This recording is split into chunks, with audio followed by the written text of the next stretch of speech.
Cocoon, please, hello my loves, marhaba habibete. So today I'm about to check back in with you guys on this Lindstrom Skin Blue Cocoon Beauty Balm Concentrate. I bought this, I want to say before the holidays. It's been a couple months and I've been using it not every day but consistently through that period so I could test it out and let you guys know my thoughts on it. I bought this on Cult Beauty and they deliver worldwide. I will link the link for the product from Cult Beauty down below. But it was 125 pounds for 50 mils of product. So I haven't seen that many reviews on it here, so I thought I'd hop on quickly and give you my thoughts. It's supposed to be like a luxury skincare created to really hydrate like tired and stressed skin. So you're supposed to put a little bit, like a pea-sized amount, massage it onto your face before you go to bed, and it's supposed to sort of help bring moisture and clarity and all that kind of good stuff back to like a tired, stressed face. So stress, like environmental stress as well as internal stress. So I thought, hey, this sounds like my cup of tea. It comes in this little black box, which is where I've kept it. And the package itself is glass, which I think is really good because I'm going to show you a close-up in a second. And I've been using this maybe twice a week for the past 3-ish months. And like I've worn off the labeling, but I will show you, I've only put a small dent into it. So here it is right here. It's quite a thick balm, like it's not going anywhere. Watch, I say that, it like flops all out. But that's the little dent that I've put into it because you only need a tiny, tiny little bit. It smells like really, really fresh, like really like the sea, and really fresh. Not like salt water, but like almost like salt water. Really, really fresh, really invigorating. When you put it on your skin, you feel that sort of invigorating, like, whoom. There's a little bit of a zing to it. Nothing uncomfortable, but like, how can I describe it? You know, some of those lip plumping serums, not the pain of it, but like the fresh, like when you can taste that like minty tingliness. That's sort of what you get when you first put it on. I'm going to take a little tiny bit to show you the texture. So it's blue, and it's kind of like a paste, and then when you work it into the skin it melts into almost like an oil. Oh, it smells so good. And it dries down relatively quickly. I tend to do if I put this on, I'm not usually putting a serum on top. I'll overload my skin that way.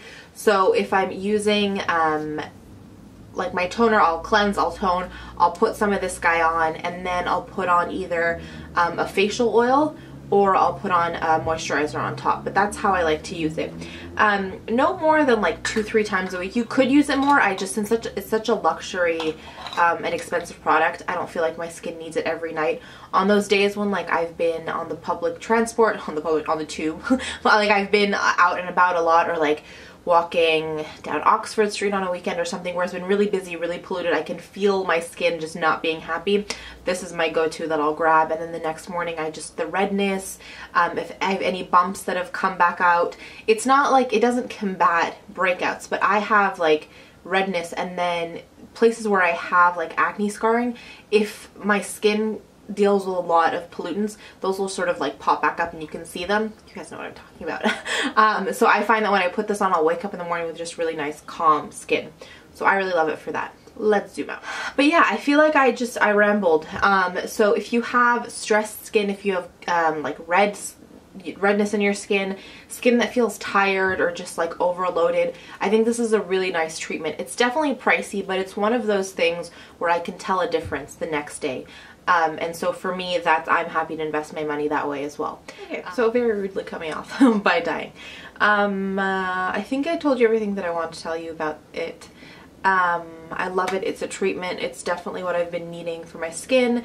A luxury product, but it will last you a decent amount of time. So I will link it down below. Any questions, please leave those for me down below as well. Let's do some points of positivity and I will go from there. The first one, as I raise my arms, I remember it's this sweater. I bought like a bunch of colors at Primark for £7, £9.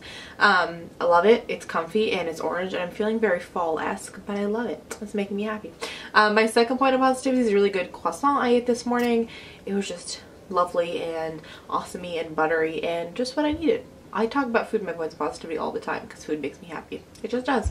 And then my third point of positivity is getting to go to the Victoria and Albert Museum. We spent some time in the normal exhibits and then we went to Savage Beauty, which I have some thoughts on. Yeah, I don't know, maybe I'll share them with you. If you don't care, then have an awesome day, and if you do, you can hang on for a minute. I thought it was really cool. When we first walked in, I had like a really visceral reaction. It was between the music and the lighting and the stuff. It was beautiful, and I felt something, like I got goosebumps. But I will say that it's hard for fashion that's meant to be walked down a runway and worn to have that same kind of impact just standing still on a mannequin. Also, I wasn't a huge fan of the fact that they had like a really giant gift shop right as you left. Like you had this really beautiful moment at the end of the exhibit, like, you know, his last show, and it's so amazing. And then you walk into this giant gift shop, and the stuff they're selling at the gift shop, they could have sold different things. I feel like it's just sort of really a lot of really gimmicky things that they sold. I get that it's a business and all that, but that was my main qualm. And there's also like this one room that like a lot of the rooms were like, I don't mean to spoil it for anyone who hasn't seen it, so if you haven't seen it and you don't want to know, also you can click off. But what was I gonna say? A lot of the rooms are just sort of, you walk through and there's just mannequins with the clothes on them, and then you get into this one room where it's like these giant ceilings and these little cubby holes almost in different sizes with like different pieces of clothing, of hats, of jewelry, of shoes, and then screens of the like the shows where you saw them, those pieces. And that room gets really congested, and you really just want to spend like 45 minutes sitting in there and taking it all in, but you don't have the time or like the space to do that really. It's just busy and hectic, and there's people. And so while I think that was really cool because you could then see the pieces in movement, I think there's a way to do it slightly differently.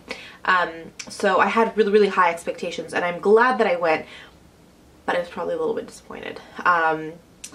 Yeah, I don't know. It's also, I think, hard because Alexander McQueen is one of my sister's like icons, and it's hard to, like, when you put someone on a pedestal and you really respect them and their work, it's hard to like feel like you can do it justice. I don't know, but that's just my ramble. I'm not dissuading anyone from going. I think you should definitely go. But yeah, that's just my ramble on it. Okay, that was the skincare video that turned into a exhibit ramble. I hope you guys are having an awesome day. Let me know what's been making you smile down below. I want to send you guys tons of love. Thank you as always for being here, and I can never leave you without reminding you that life is just too short to wear boring lipstick. Bye guys.